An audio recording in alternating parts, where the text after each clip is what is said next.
പരിശുദ്ധിയുള്ള കേര വെളിച്ചെണ്ണ. ഇനി ശുദ്ധമായ വെളിച്ചെണ്ണ ഉപയോഗിക്കൂ, ആരോഗ്യം സംരക്ഷിക്കൂ. കലർപ്പില്ലാത്ത പരിശുദ്ധി, കളങ്കമില്ലാത്ത നന്മ. ഫോർകോ കേര പ്രൊഡക്ഷൻ. നിലമ്പൂരിൽ 13 വയസ്സുകാരൻ തൂങ്ങി മരിച്ചു. പാലേമാട് ശങ്കരംകുളം പരലുണ്ട രതീഷിന്റെ മകൻ അഭിഷേക് എന്ന 13-കാരനാണ് തൂങ്ങി മരിച്ചത്.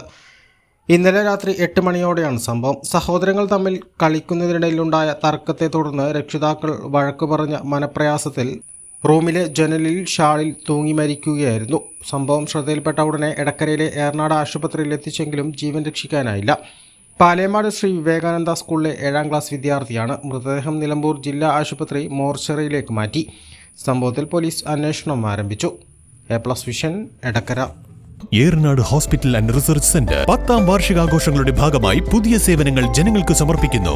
എടക്കരയിൽ ആദ്യമായി ലേബർ സ്യൂട്ടോട് കൂടിയ ഡെലിവറി കോംപ്ലക്സ്, അന്താരാഷ്ട്ര നിലവാരത്തിൽ സജ്ജീകരിച്ച ലെവൽ 3 NICU, അഡ്മിറ്റ് രോഗികൾക്കായി പ്രീമിയം ഡീലക്സ് റൂമുകളോട് കൂടിയ ന്യൂ ബ്ലോക്ക്, 24 മണിക്കൂറും പ്രവർത്തിക്കുന്ന എമർജൻസി ട്രോമ കെയർ യൂണിറ്റ്, സർജറികൾക്കായി ആധുനിക സംവിധാനങ്ങളോട് കൂടിയ operation theatre, keyhole surgery unit, മുഴുവൻ സമയം scanning unit, x ray, lab, physiotherapy സേവനങ്ങൾ തുടരുന്നു. പരിചരണത്തിന്റെ 10 വർഷങ്ങൾ. Eranad hospital and research centre, main road, Edakkara.